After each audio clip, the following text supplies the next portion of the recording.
Today on the channel, did somebody say big guys? Big rubber guys, that is, with Marty Jannetty, the Nature Boy Ric Flair, and Sergeant Slaughter. And the spirit of Ultimate Warrior will run forever!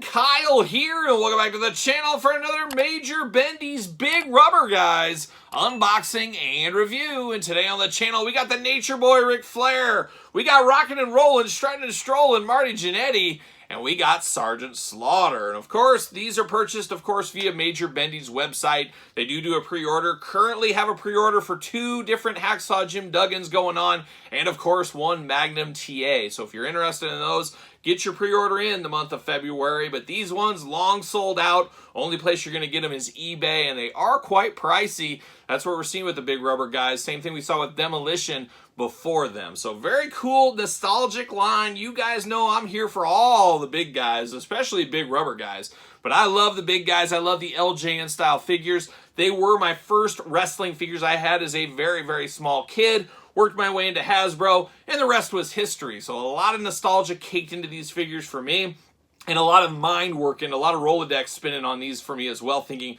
who else could they make? And I love the inclusion of Magnum TA currently for pre-sale, going deep into the NWA territory that went alongside the WWF back in the day. A lot of dream matchups as a kid you could have had. You didn't have to pretend it's Ric Flair with Greg Valentine anymore. We might actually get a Ric Flair, and we do know a regular Ric Flair will be coming down the line soon. We're going with announcer Ric Flair first, and we'll talk about that here. But of course, we're going to do this review like we do all the other reviews on the channel. We're going to take a look at the packaging. We're going to talk about it. We're going to unbox it. We're going to talk about it. We're going to see where it goes from there, and we're going to start it off with Mr. What's a Nemesis Enforcer.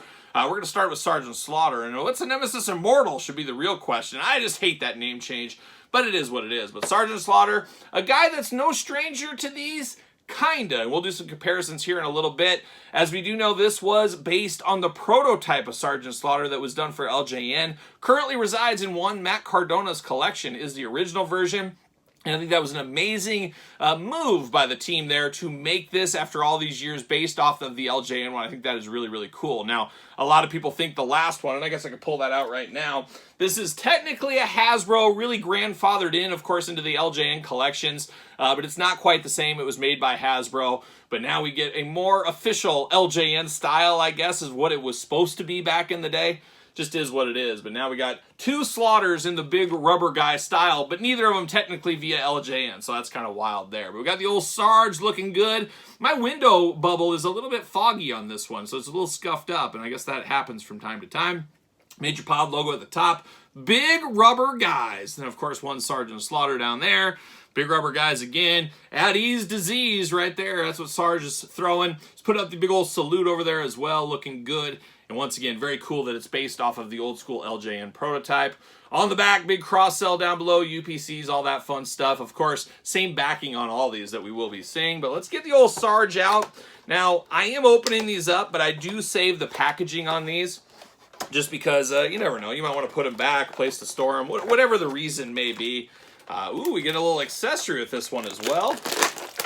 Pull him out, and I'm going to put this right back in here, and I see some things I really like about this one right off the bat. So a fabulous, fabulous job on a few of these things here. But a gentle off to the races, see you later off to the side. Now, I believe, no, I was going to say, first time getting accessories, we got Demolition's masks as accessories, but we get accessories with Sarge. And it's one of those things, you pre-order these, you kind of forget until it comes. I was not thinking the hat is removable on Sarge, so I think that is a nice piece of business here. Of course, nice military-inspired hat. Got a little bit more of a forest green color on this one than an army green. You got the gold band around the top. Can only really mean one thing. Sergeant Slaughter, huge Oakland A's fan, repping the A's on his hat. I get it. I get it. We're all Oakland A's fans. I don't know what's going to happen when they go to Vegas. I'm going to have to switch my tune. I don't know what's going to happen. Stay tuned. Stay tuned. But looking good in the hat department. Love that it is removable. Same thing with the shades. Now, these shades are all black. When I think of Sergeant Slaughter in shades, though, I think of him in more the aviator kind of mirrored glasses. That's what I think of. So these really aren't what I think of for Sergeant Slaughter, but it's enough to be dangerous. It does work here, and of course, they all just fit on there very easily for the Sarge.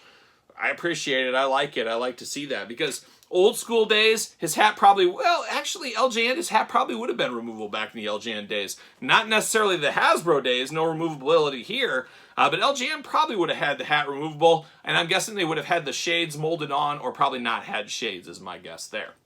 But now we got the Sarge going on. Looking interesting. Good skin tone color on this one. Right off the bat, you kind of notice that. And then you notice his whole little jumpsuit he's got going there, the singlet. Got a nice belt around there. Black boots going on. No holes in the pegs on these, so there's no stands or anything included. He is giving the old Sergeant Slaughter salute, looking nice. Big old whistle. It's official like a referee's whistle is what that's like right there. Got the big old push broom that we know Sergeant Slaughter for. Got a good look to him there. I think the eyes look good. The hair's on point for the Sarge. Got a little of that bald spot up top. It's forever growing bald spot as we know. Black wrist tape painted on. You got a fist down here. Got the salute here. One of those figures, maybe not the greatest playability if you were a kid, but you had to use your imagination. Almost similar to the Jesse Ventura body, kind of where he's doing the little arm pose there. But very, very nice here. I do get a little scuffing on the elbows on mine. I don't know if I could rub that out with something possibly. Oh, yeah, it's rubbing off with my hand right here. So I don't know if that was a little dirt or what that was, but all that black is coming off from my fingers. So that's good. That's good. But as far as Sergeant Slaughter goes, I really like it that they respected the past and gave us something that we never got all these years later. I think there's something pretty cool and special about that one. So the Sarge coming in hot from the big rubber guys. Hat, will it stay on though? That's the question. There we go. Not going to stay on if you turn him upside down. No surprises there, but look at that. He stands just fine on his own. So the Sarge coming in extra hot right here in the big rubber guys. Now we're going to turn our attention over to one Nature Boy Ric Flair. If you were a kid in the 80s, you really wanted a big rubber guy or LJN of Ric Flair. We never got it. We had to pretend Greg Hammer Valentine was him. Now all these years later, we get Ric Flair, but it's WCW Saturday Night or NWA Saturday Night or basically cutting a promo Ric Flair as he did so many times in the 80s. I do love this. I think this is on brand. Reminds me a little bit of Vince McMahon's figure from the LJN days. And I think it's a smart putting that business hat on for the Major Bendies there. You give us the Ric Flair in wrestling gear, everybody's going to grab that if you go with that one first.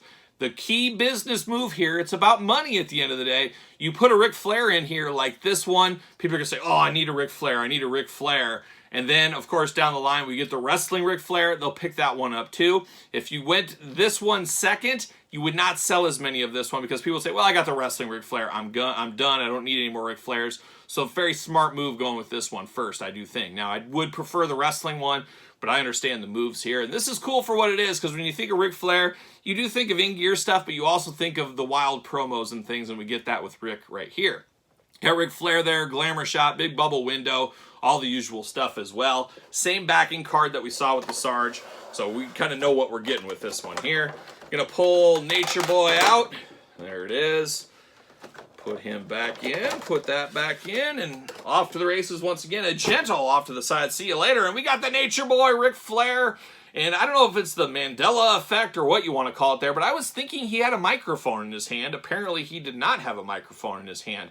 Would have loved to have seen a spot for a microphone in here, removable, maybe something like that, or stuck into the figure like we saw with Mean Gene or Vince McMahon in the LJN days. But he does not have that, so it's just him cutting a promo without a mic, and I guess this is where Mean Gene comes in. You put him to the side holding that to him. It is what it is at the end of the day, but it's Ric Flair looking only like Ric Flair could look straight out of the 80s. Love the big sunglasses. Got the big open mouth. He's telling it the way it is. He's styling and profiling, looking good. Beautiful blonde hair. I even like the skin tone on this one. Better skin tone than Sarge. Obviously, Flair a little bit more tan than Sarge usually, but I do think the skin tone on Flair is very, very nice here. You got the chain sculpted in. You got the red shirt over the blazer. You got fashion forward right here. You got the pocket square looking good. You got all the jewelry going on. You got the big watch there. You got the jewelry on the hand there at the ring. Looking very good, and then you got, of course, the blazer pants here that match the whole top. Very 80s, very even late 70s maybe, this outfit here, but very on brand for the Nature Boy Ric Flair. right on down to those alligator shoes. Oh my gosh, they're having a hard time keeping those shoes down, as we do know. But a very, very cool Ric Flair, no doubt about it. I'm a Flair fan as a little kid, so it's very cool to get this. I can't wait for the eventual. You have to think eventual Ric Flair in wrestling gear. Now, one issue I will have with this one, I have a feeling, he is going to be very difficult to stand. He's going to be one of those guys you're going to have to lean, as he does got a weird kind of arch to him here, and he's very top heavy, and he's almost leaning back a little bit, and his legs are thin. You're just never going to be able to stand him up on his own. So, wish we could have had a little more straight body to have him stand. There's just no way that's going to happen. He's going to have to be a leaner in your collection. There's no doubt about it there. But we do got another one here. We got Vince McMahon. This is kind of what I think of with this. Maybe it's because of the blazer and stuff. Whatever happened to Vince McMahon? I haven't heard anything about him in like months. I wonder what he's up to. Is he just retired? I have no idea. I haven't heard anything about Vince McMahon. But we're bringing him up here at the table. We're bringing his old school LJN out. I just wonder whatever happened to that guy. He was such a big part of wrestling for so long. Just to disappear, never be in the news or anything. Very, very strange. I don't know what's going on. But Vince and Ric Flair, kind of very similar. Maybe in more ways than one. Who knows what's going on. But I kind of assumed and thought of these two. When I first saw this, I immediately thought of the Vince McMahon. Maybe it's because it's the announcer gear, it's the interview gear, things like that. Would have loved to seen a microphone like this over here with Ric Flair, but that's a very, very small nitpick. But there it is, old Vince McMahon and Ric Flair, Big Rubber Guy. Like I said, can't wait for the eventual Big Rubber Guy wrestling version of Ric Flair. And he's not going to stand, so we'll put him there. And now we're going to finish it off with Mr. Rockin' and Rollin', Struttin' and Strollin', old Marty Jannetty. Oh, man, it's a Marty party right here at the table. Who knew? Very sad we will not get the Shawn Michaels to match this, but I guess the Big Rubber Guy is just trying to follow in those LJN footsteps with the Warlord, Axe, of course, and others that didn't get their tag team partner. And I guess Marty's going to be added to that list all these years later. Now, there was discussion at first of making a variant in blonde hair. I was all for that. I think that was a great idea. I would love to have one. Obviously, it would be a very cheap out kind of thing, but it would make sense. I would be here for that. It would be kind of a funny joke like the Rock and Roll Express back in the day from Jack's Class Superstars, and it would feel like we have the Rockers complete in some way. And there's nothing stopping me from buying another one and getting somebody painted. I could call up a good friend of the channel, Dave Wheeler. He could paint some blonde hair on there, and we'd have a Shawn Michaels. But is what it is. I understand why they didn't do it, but I would have liked it if they would have done that. You got old Marty Party down there looking good. Marty Jannetty, Big Rubber Guys, all the usual hits being played on the package. And then on the back, the exact same packaging we've seen on all the other ones. And now we're going to pull old Marty out. We're going to see what all the fuss is about. And there's always fuss. There's always controversy with one young Marty Jannetty, of course. Pull it out here. And oh, man. As you guys know, longtime viewers of the channel know, I don't have much of a sniffer on me. I just really can't smell. That's why I can eat spicy foods and things. But every once in a while, the wind hits just right and I can smell. And Marty's got quite the smell to him. There's no doubt about it. Smells perfect out of a China's factory. Who knows? But looking amazing here is Marty Jannetty. I like this one. And it really makes me want the Shawn Michaels and really makes me want a Rock and Roll Express in the Big Rubber Guys. Hopefully in the future we get those to go with our Magnum TAs. Get me a Dusty Rhodes. Get me all those NWA greats, Midnight Express, you name it. But I do like this Marty Jannetty. I think it looks really, really good. Got the zebra color boots on, the yellow tights. Looking good with the black knee pads, a little extra color. Got that patented Rockers kind of scarf around there, and the scarf's on the forearms and the wrist, looking good. You got a bare top on Marty, no shirt on this one here. And then he's ready to rock and roll, strut and stroll with that haircut, of course. He's just ready to live it up in the 80s. Like a young David Coverdale and Whitesnake is what he's doing. He's living it up. Here he goes again on his own, I guess we'll say.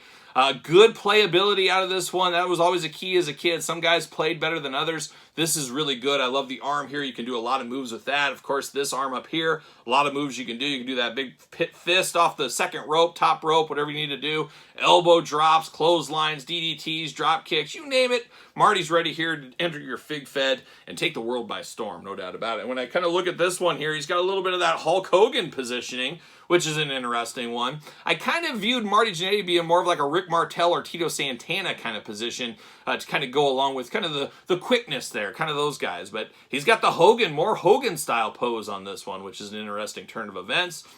But we can have that amazing matchup with Marty versus Hulk Hogan. The dream match we all wanted back in the day. We all wanted Marty to take a run at Hogan in his title, didn't we? Eh, maybe not. But Marty Jannetty looking pretty good right here. I like it. I just hate that it'll always feel incomplete like Shawn Michaels, but I guess that's the history of Big Rubber Guys, LJNs. Warlord, Axe, and now we add Marty Jannetty to the mix there. Guys that just didn't get their partners. But quite the set right here, and I'm really torn. I really kind of like all three of these guys identically. I like Sergeant Slaughter for the history it brings here. The LJN prototype getting a new life here from the Big Rubber guys. I love the removability of the accessories on this one. Really a lot to like about Sarge. Flair, just kind of a placeholder till we get the wrestling one, but it still is iconic, and it's still something I'm glad they put out. And then Marty Jannetty, very, very cool. A guy that fit in the LJN time frame we never did get.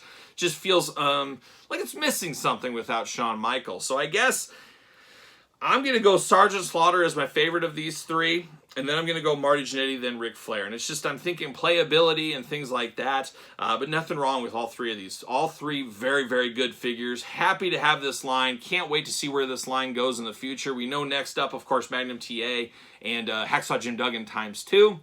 After that, let's see where it goes. And I think the next ones we'll be unboxing on the channel are either probably the British Bulldogs, followed by Macho Man and Andre the Giant. So we got some heavy hitters to go in this line, so we'll have to stay tuned for those. And the best way to stay tuned is, of course, subscribe to this very YouTube channel, as we got videos every single day, and then some. We got even more content for you, of course, over there on Patreon. Patreon, your best way to support the channel, and you get early videos from both YouTube channels over there. So make sure you subscribe to the Patreon if that is your thing. You can also support the channel at ProWrestlingTees.com. Search Kyle Peterson. Don't forget to like, comment, and subscribe on this very video. Let me know your thoughts on these Big Rubber guys, which ones you're picking up. Let me know in the comments down below. And don't forget social media, SirPaul64 on the X, _Kyle_Peterson on Threads, and on Instagram. So for Sergeant Slaughter, Ric Flair, and Marty Jannetty, I'm Kyle. See you guys all real soon.